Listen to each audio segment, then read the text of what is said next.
ሰላም ጤና ይስጥልን የተከበራችሁ የወላይታ ቴሌቪዥን ተመልካቾች የሰዓቱ ዜናዎቻችንን ይዘን ቀርበናል። ከዜናዎቹ ጋር ሉሲ አብርሃም ቆይታ አደርጋለሁ። አብራችሁን ቆዩ። በሚኒስትሮች ምክር ቤት የጸደቀው አዲሱ የቤት ልማት ፖሊሲ ብዙሃኑን ተጠቃሚ የሚያደርጉ የተለያዩ አማራጮችን የያዘ መሆኑን የከተማና መሰረተ ልማት ሚኒስቴር አስታወቀም። የከተማና መሰረተ ልማት ሚኒስትር ጫልቱ ሳኒ ለመገናኛ ብዙሃን በሰጡት መግለጫ አዲሱ ፖሊሲ መንግስት 20 በመቶ ቤቶችን የመገንባት ድርሻ እንዲኖረው የሚያደርግ ሲሆን ቀሪው 80 በመቶ ደግሞ የግል ባለሀብቱ እንደ ኢንቨስትመንት አማራጭ በዘርፉ እንዲሳተፍ የሚጋብዝ ነው። ቀደም ሲል የነበረው የጋራ መኖሪያ ቤቶች ግንባታ ፕሮጀክቶችን በወቅቱ ካለመጨረስና ትክክለኛውን የህብረተሰብ ክፍል ኢላማ ካለማድረግ ጋር ተያይዞ ችግሮች እንደነበሩ ሚኒስትሩ አብራርተዋል። አሁን ባለው ተጨባጭ ሁኔታ በጋራ መኖሪያ ቤቶች ውስጥ የሚኖሩት አብዛኞቹ ሰዎች ተከራዮች መሆናቸው የነበረውን አሰራር ክፍተት እንደነበረበት የሚያሳይ መሆኑን ጠቁመዋል። አዲሱ ፖሊሲ ይህንን ችግር የሚቀርፍና ብዙ ለውጥ የሚያመጣ መሆኑን ገልጸው በከተሞች የነበረውን 74 በመቶ ያረጀና ከደረጃ በታች የሆነ መሰረተ ልማት በኮሪደር ልማትና በከተማ ስታንዳርድ ወደ 51 በመቶ ዝቅ ማድረግ መቻሉን አስታውቀዋል። የኢትዮጵያ ፕሬስ ድርጅት ዘግቧል። የደቡብ ኢትዮጵያ ክልል ርዕሰ መስተዳድር ጥላሁን ከበደ ለባስኬቶ ብሔረሰብ የምስጋናና የዘመን መለወጫ የሾልአ ካሻ በዓል የእንኳን አደረሳችሁ መልእክት አስተላለፉም። ርዕሰ መስተዳድሩ በማህበራዊ ትስስር ገጻቸው ባስተላለፉት መልእክት ወንድማማችነትና አንድነት መገለጫው ቤተሰባዊነትና ደግነት ማንነቱ፣ መደጋገፍ መተባበርና ህብረት መለያው ለሆነው ለባስኬቶ ብሔረሰብ የምስጋናና የዘመን መለወጫ የሾልአ ካሻ በዓል እንኳን አደረሳችሁ ብለዋል። ሾልአ ካሻ የበርካታ ውብ ቱባ ባህሎችና ጸጋዎች ባለቤት የሆነው የባስኬቶ ብሔረሰብ የምርት መድረስና መሰብሰብን ተከትሎ በራሱ የጊዜ ቀመር የአዲስ ዘመን ጅማሮን በማብሰር በአብሮነት የሚያከብረው ልዩ የምስጋና በዓል መሆኑን ገልጸዋል። ባህላዊ እሴቱንና ትውፊቱን ጠብቆ የሚከበረው ሾልአ ካሻ ማህበረሰቡ የላቡን ፍሬ መና ሳይቀር ምርት ለሰጠ ጎተራውን በበረከት ለሞላ ፈጣሪ ምስጋና በማቅረብ የሚከበረውን ልዩና የማንነቱ መገለጫ የሆኑ የምስጋናና የሰላም የአብሮነትና የአንድነት እሴቶችን ያቀፈ በዓል መሆኑን አመላክተዋል። የሾልአ ካሻ በዓል ጠንካራ የስራ ባህልን በማስረጽ ከተረጂነት ወደ ምርታማነት የሚያደርገውን ሽግግር የሚያግዝ የጎላ ኢኮኖሚያዊና ማህበራዊ ፋይዳ ያለው እሴት ነው ብለዋል ርዕሰ መስተዳድሩ። የባስኬቶ ብሔረሰብ በካሻ ስርዓት ሀገር በቀል ዛፎችን በመትከልና በመንከባከብ የሚያከብረው መሆኑን ተናግረው አባቶች ያቆዩልንን ይህንን ድንቅ እሴት በዓሉን ከነሙሉ ማህበራዊና ኢኮኖሚያዊ ፋይዳቸው ዘመን ለማሻገር መስራት ይጠበቅብናል ብለዋል። ላለፉት 100 ዓመታት በህብረተሰብ ጤና ላይ የሚከሰቱ የጤና ችግሮችን ሲሰራ የቆየው የኢትዮጵያ ህብረተሰብ ጤና ኢንስቲትዩት በርካታ ሀገር በቀል ስራዎችንና ማህበረሰብ ተኮር የሆኑ ዘርፈ ብዙ የጤና አካታች ስራዎችን ሲሰራ መቆየቱን አስታወቀም። ኢንስቲትዩቱ 100ኛ ዓመቱን አስመልክቶ ለሚዲያ ባለሙያዎችና ለዘርፉ አካላት ተቋሙ ስለሚሰጣቸው ግልጋሎቶች ማብራሪያ የሰጠ ሲሆን የደረሰበትን የቴክኖሎጂ ምህዳር ምን ላይ እንዳለም አስጎብኝቷል። ኢንስቲትዩቱ በተጨማሪነት ያስገባቸው የላቦራቶሪ ማሽኖች የተወሰኑት በኢትዮጵያና በአፍሪካ ብቸኛ የሆኑ ሲሆን ከ700 ሚሊዮን ዶላር በላይ የሆኑና ዓለም የደረሰችበትን ቴክኖሎጂ የሚከተሉ መሆናቸው ተመላክቷል። በተጨማሪም የኢንስቲትዩቱ የ100 ዓመታት ጉዞ በወፍ በረር የተቃኘ ሲሆን ምርምር ስራዎች በሀገር አቀፍ ደረጃ የሚከሰቱ የህብረተሰብ ጤና አደጋዎች ወይንም ወረርሽኞችን መከላከልና መቆጣጠር ተግባራት ብሎም በኢንስቲትዩቱ የሚካሄዱ በርካታ ክንውኖችን ቃኝቷል። ዘገባው የኤንቢሲ ኢትዮጵያ ነው።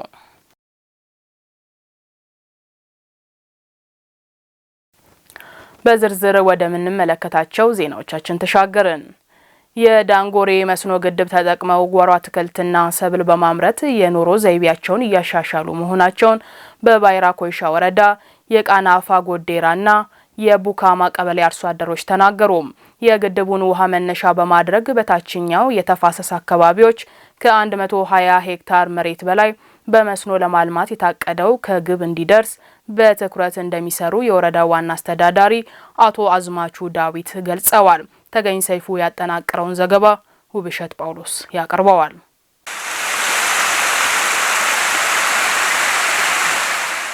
በወላይታ ዞን ባይራኮይሻ ወረዳ የሚገኘው ዳንጎሬ መስኖ ግድብ ግንባታው ተጠናቆ አገልግሎት ከጀመረ ወዲህ በአካባቢው የሚኖሩ የበርካታ አርሶ አደሮችን ጓሮ አለምልመዋል። ከዚህ ቀደም ምንም አይነት ምርት ሳይሰጡ ተራቅቶ የነበሩ አካባቢዎች ሁሉ በጓሮ አትክልቶች፣ ፍራፍሬዎችና በሌሎች ለምግብነት በሚያገለግሉ ሰብሎችም ተሸፍኗል። ይህም የአርሶ አደሩን የምግብ ፍላጎት በማሟላት ከድርቅና ረሃብም ታድጓል። ይህ ብቻም ሳይሆን የመስኖ ፕሮጀክቱ በርካታ ወጣቶች በግብርናው ዘርፍ ተሰማርተው የስራ ዕድል እንዲያገኙም ምህዳሩን አስፍቷል። ብዙ ተጠቅመናል። አሁን እኔ ራሴ ማዶ በኩል ነበር የኔ እርሻ። ይሄ ማዶ በኩል ያለው የኔ እርሻ ነው። ቤት ያለበት እስከታች ያለው የኔ እርሻ ነው። እዛ አሁን ቃሪያ ለአንድ የተወሰነች ቦታ ቃሪያ ተክዬ በትንሽ ቦታ ወደ 10 ኩንታል የሚሆን ቃሪያ ነው ያገኘሁት። ካቋቋምበት ቀን ጀምረን እኛ ጠግበን በልተናል። 3 ጊዜ ያለው 3 ጊዜ በትክክል ነው የምንበላው። ምንም ረበኛ ካሁን የለም። ይሄን ለምሳሌ ብዙ አሁን ጎደሮ አለ በዚህ ዳር። ያ ጎደሮ እንዴት እንደሆነ እኛ ራሳችን እናውቃለን። ስለዚህ ከመጣበት ለውጥ አለው ከበፊቱ። ከዚህ በፊት አሁን ይሄ ውሃ እስከ ላይ ድረስ ነው ያለው ከመሬት እንደ ድሮ አይደለም። ስለዚህ ሁሉ ነገር የተከለው ነገርም ይበቅላል፣ በፀሐይም አይደርቅም። ቲማቲም በብዛት በየሳምንቱ ወደ ማክሰኞ ገበያ እንቀርብ በመኪና በጋሪ እንቀርብ አለ። ቃሪያ አለ። ስንዴ የተዘራ ስንዴ አለ። እዚህ ማየት ይቻላል። የበቆሎ እሸታውን ሊደርስ ያለው አለ። ይህን ያክል ውጤታማ እዚህ አካባቢ ሆኗል። ስራ አጥቶ የተቀመጡ ብዙዎች ነበሩ። አሁን ስራ አግኝቶ ቢያንስ 1 4 5 እስከ 6 ያህል ወጣቶች አሁን ዘንድሮ ስራ እድል አግኝቶ እየሰሩ ይገኛሉ። እኩል ከሰው ጓሮ ላይ ከውሃ ወደ ላይ በኩል ያሉትም ጭምር ወደዚህም ከውሃ ወደ ታች በኩል ያለው ማታ ላይ እኩል። አሁን እኔ በርግጥ እኔ መሬት ወደዛ ነው ወደ ላይ ነው ከውሃ ወደ ላይ ነው፣ ግን እኔም አሁን ሰው ጋር እኩል ነው የሚሰራው። የዳንጎሬ መስኖ ግድብ አካል የሆነው ውሃው ከተኛበት የቀነፋ ጎዴሮ ቀበሌን መነሻ አድርገው ወደ ታች ያሉ ተፋሰሶችን እያለመለመ የሚገኝ ሲሆን የገጸ ምድር ውሃው የአሳ እርባታን ጨምሮ የተለያዩ የግብርና ምርምር ስራዎችን ለማሳለጥም ምቹ አጋጣሚ ፈጥረዋል። መጀመሪያ 81 አባወራ ቁጭ ብሎ ተምሮ እንሰራለን እሺ ብሎ ተማምነው ነው። ምንም ግዴታ የለም። በዛ እንግዲህ ዳም መጀመሪያ ሲመሰረት ዳም ሲቀመጥ ነበሩ። ግን አሁን አንዳንዱ ግማሹ ሌላ ቦታ እየሄደ አሮጊቶች አሉ፣ አዛውንት ሽማግሌዎች አሉ። የነሱ ቦታ ነው ሳይሰራ እስከዚህ የቆየው። አሁን ግን የሚሰሩት ማዶ በኩል የሚሰሩት እየሰሩ ናቸው። አሁን ስራ ውስጥ ገብተዋል። ውሃ የተኛበት አካባቢ ሰው ጀምሮት ነበር። ነገር ግን ከሰው ከገንዘብ አንጻር ከአካባቢ አንጻር አንደኛ ጀነሬተሮች አሉ። ጀነሬተሮች አሁን በነዳጅ የሚሰሩ ለሰው ትንሽ ከአቅማቸው በላይ ስለሆነ የቀበሌ የወረዳ ድጋፍ ያስፈልጋል፣ የክልሉ መንግስት ድጋፍ ያስፈልጋል። በሶላር የሚሰራ ጀነሬተር ቢመጣ ማንም ተገዶ እዚህ አካባቢ ልማት ሊለማ ይችላል። እንደውም ቀጣይ አሁን ብዙ ትውልዶች እዚህ አካባቢ የሚጠይቁ አሉ። እኛ ልማት እናልማለን፣ የተኛው ነገር አድርገን እናልማለን የሚሉ ሰዎች ስላላቸው በጣም አንገብጋቢ ሁኔታ በዚህ ስፍራ ሰው ልማት ለማልማት ይፈልጋል። እዚህ አሳ አለ። ወጣቶች የተደራጁት ወጣቶች እኛ ከራሳችን ምረት ከግሌ እሰጣለሁ። አሳ የተደራጁት ወጣቶች አሳ ያውጡና አንድ ገቢ ምንጭ ቢፈልጉ እናግዛለን። በእነሱ ጎን እኛም እንቆማለን። ስለዚህ እነሱ ይደራጁና ይሄ እዚህ ያለው አሳ ንግድ ቢጀምሩ ለኛም ጥሩ ነው፣ ለወደፊትም ጥሩ ነው፣ ለሌላ ሰዎችም አርአያ ይሆናል፣ ትምህርት ይሆናል። በግድቡ አቅራቢያ ያሉና የውሃ መስመሮች የተዘረጉባቸው አካባቢዎች በመስኖ ልማት ተጠቃሚ እንዲሆኑ የበኩሉን ኃላፊነት እየተወጣ የሚገኘው የወረዳው አስተዳደርም በተያዘው በጀት ዓመትም ከ120 ሄክታር በላይ መሬት ለማልማት አቅዶ ነበር ወደ ትግበራ የገባው። ይሄ አዲስ ስለሆነና ለአካባቢው አዲስ ስለሆነ አርሶ አደሩ ለዚህ ውስጥ ገብተው ጥቅም አግኝተው እንዲወጡ ለማድረግ ከፍተኛ ድጋፍና ክትትል እያደረግን ቆይተናል። አርሶ አደሮቹም ደግሞ ይሄንን እያለሙ አምና ጥሩ አድርገው የለሙበት ሁኔታ አለ። አሁንም ደግሞ ዘንድሮ ከዛ ከአምና በመማር ጥሩ ደረጃ ላይ እየደረሱና እንደምታዩት አሁን ቲማቲም እዚህ ጋር እየተሸጠ ነው፣ እየወጣ ነው። ሌላው ደግሞ በፕላንቴሽን ደረጃ በችግኝ ደረጃ ያለም አለ፣ ገና አበባ የሚሰጥ አለ፣ ፍሬም እየሰጠ ያለውም አለ እና በዚሁ አንጻር አርሶ አደሮቹ ጥሩ ሁኔታ ጥሩ ስራ ውስጥ እየገቡ ናቸው። 120 ሄክታር እናለማለን ብለን ያቀድነው ከ120 ሄክታር በሙሉ አላሳካንም። ገና ጅምር ላይ ያለ ስለሆነ ለቀጣይ 100% እናጠናቅቃለን ብዬ አስባለሁ። ከዚህ ጋር ተያይዘው አብዛኛው ውሃ በግራቪቲ ወደ ታች የሚፈስበት አካባቢ ወይ መሬት ላይ አብዛኛው ሰው ማልማት ጀምሯል። ግን ወደ ላይ በፓምፕ በሌላ አጋጣሚ ማልማት ያለብን ቦታ ገና አላለማንም። ይሄ ስራ ይጠይቃል። ከህብረተሰባችን ጋር እየተግባባን ነው ያለነው። የተወሰነ ወጪ ቢወጣም እንኳን ከፍ ያለ ገቢ የምናገኝበት አማራጭ የሚፈጠርበት ስራ ዘርፍ ስለሆነ እነን በስፋት እየድንበት ነው። ስለዚህ አሁንም ጥሩ ነገር አለ። አምና ካለው እጅግ በጣም ከአምና በብዙ እጥፍ አሻሽለናል።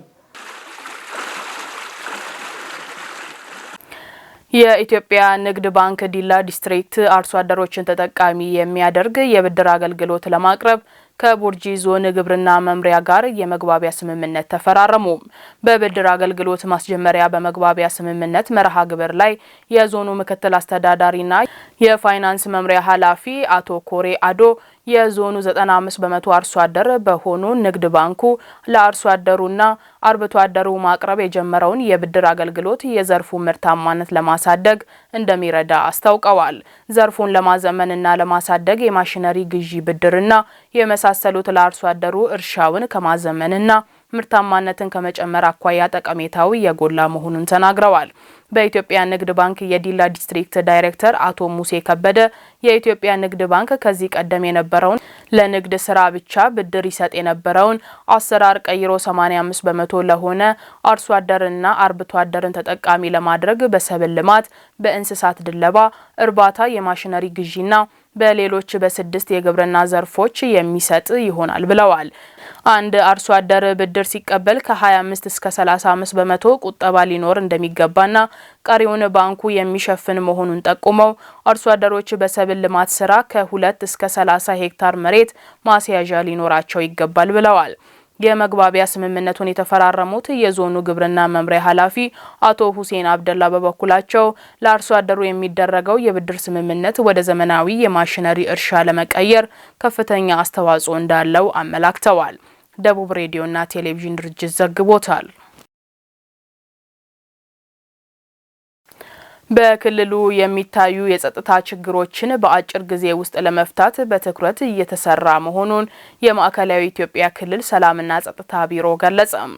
ቢሮ በወቅታዊ የሰላምና ጸጥታ ማስከበር ስራዎች ዙሪያ ከዘርፉ ኃላፊዎች ጋር በተወያየበት ወቅት የቢሮ ኃላፊ አቶ ተመስገን ካሳ እንዳሉት በክልሉ የተለያዩ አካባቢዎች የሚታዩ የጸጥታ ችግሮችንና የግጭት አዝማሚያዎችን በአጭር ጊዜና በልዩ ሁኔታ ለመፍታት በትኩረት እየተሰራ ይገኛል።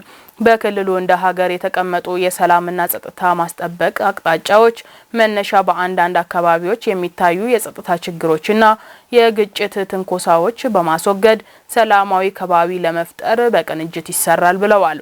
በሁሉም የክልሉ አካባቢዎች በተለይም የጸጥታና ግጭት ስጋት ባለባቸው አካባቢዎች ልዩ ትኩረት እንደሚደረግ አስታውቀው ውስጣዊ ችግሮችን ከመፍታት ባሻገር ከአጎራባች ክልሎች ጋር በቅርበት በመስራት በማህበረሰቦች መካከል መተማመን እንዲፈጠርና የጸጥታ ስጋቶች እንዲወገዱ ትኩረት ይደረጋል ብለዋል። የክልሉ ጸጥታ ግብረ ኃይል ሰብሳቢ ብርጋዴር ጀነራል ተመስገን ማሎሬ ሀገራዊና ክልላዊ ጥቅምን የሚጎዱ ግጭቶችን በቅንጅት መፍታት ይገባል ብለዋል ሲል የዘገበው የክልሉ የመንግስት ኮሚኒኬሽን ጉዳዮች ቢሮ ነው። የማዳበሪያ አጠቃቀምን በማዘመን የቦንጋ ምርምር ማዕከል ባደረገላቸው ድጋፍ የተሻለ የማሽላ ምርት በማየታቸው ለቀጣይ ማስፈተው ለመስራት ዝግጁ መሆናቸውን በሸካ ዞን የኪ ወረዳ የበቆ ቀበሌ ሞዴል አርሶ አደሮች ተናገሩ።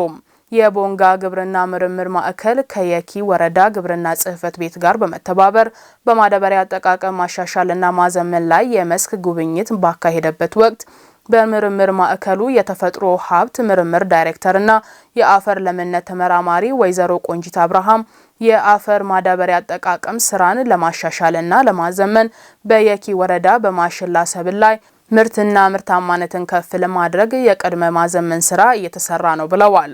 በቦንጋ ግብርና ምርምር ማዕከል የአፈር ለምነት ተባባሪ ተመራማሪ ታጠቅ መኩሪያ አፈሩ ያለበትን ችግር በመለየት ከእያንዳንዱ አርሶ አደር ማሳ በቴክኖሎጂ መረጃ ተወስዶ በታዘዘው መሰረት ግብአት ተጠቅመው አርሶ አደሮቹ በማምረታቸው ማሽላቸው ምርታማ መሆኑን ተናግረዋል።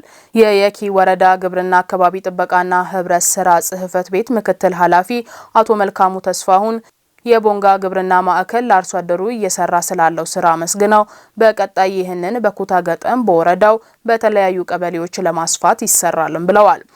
ከበቆ ቀበሌ ሞዴል አርሶ አደሮች መካከል ሼህ ጀማል አባበቆና አቶ ፍቃዱ ደመቀ በምርምር ማዕከል ድጋፍ መልካም የተሰኘውን ማሽላ ግብዓት ተጠቅመው በማምረታቸው ባዩት ምርት ደስተኛ መሆናቸውን ገልጸዋል። ደቡብ ሬዲዮና ቴሌቪዥን ድርጅት እንደዘገበው በኢትዮጵያ የግብርና ዘርፉን በማዘመን የገጠር ሽግግርን ማሳካት የሚያስችል አቅምና ስርዓት እየተገነባ መሆኑን የኢትዮጵያ ግብርና ትራንስፎርሜሽን ኢንስቲትዩት ዋና ዳይሬክተር ዶክተር ማንደፍሮ ንጉሴ ገለጹ። የኢንስቲትዩቱ ዋና ዳይሬክተር ዶክተር ማንደፍሮ ንጉሴና ሌሎች የስራ ኃላፊዎች የኢንስቲትዩቱን 15ኛ ዓመት ምስረታ በተመለከተ ለመገናኛ ብዙሃን መግለጫ ሰጥተዋል። ለኢዜአ ዘገባ መሰዊያ ህዝቅኤል።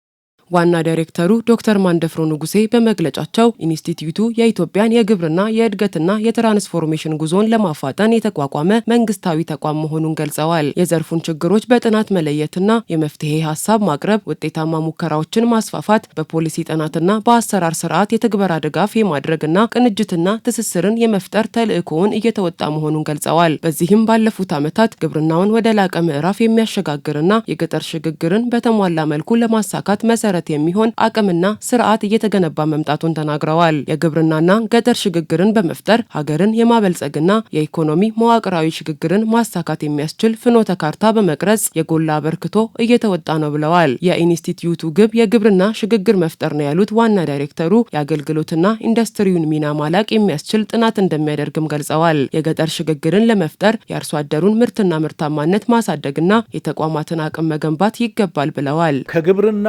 ትራንስፎርሜሽን ወደ ገጠር ትራንስፎርሜሽን የሚያስኪደን መሰረታዊ ነገር ምንድነው?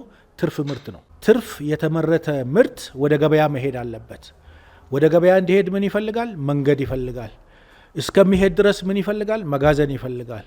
ማጓጓዣ ተሽከርካሪ ይፈልጋል። ስለዚህ ትርፍ ምርትን መሰረት እናደርግና በቀጣይ በትራንስፎርሜሽኑ በገጠር ትራንስፎርሜሽን የሚመጣው ድራይቨር ኢንፍራስትራክቸር ነው። የመሰረተ ልማት የገጠር መሰረተ ልማት ይሆናል ማለት ነው። አርሶ አደሮች ከሚያመርቱት ከ75 በመቶ በላይ መሸጥ ከቻሉ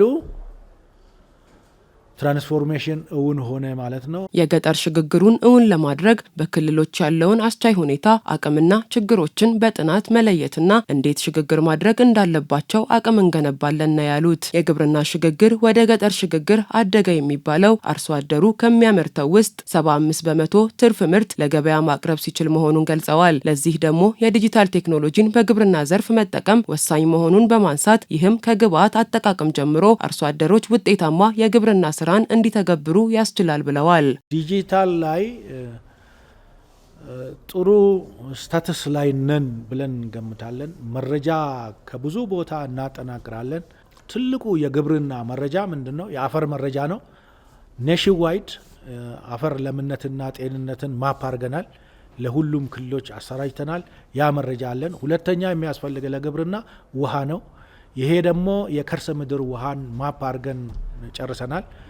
የሀገራችን ስነ ምህዳሮች ምን ሰብል ሊያመርቱ ይችላሉ የሚል የሱቴቢሊቲ ማፕም ሰርተናል።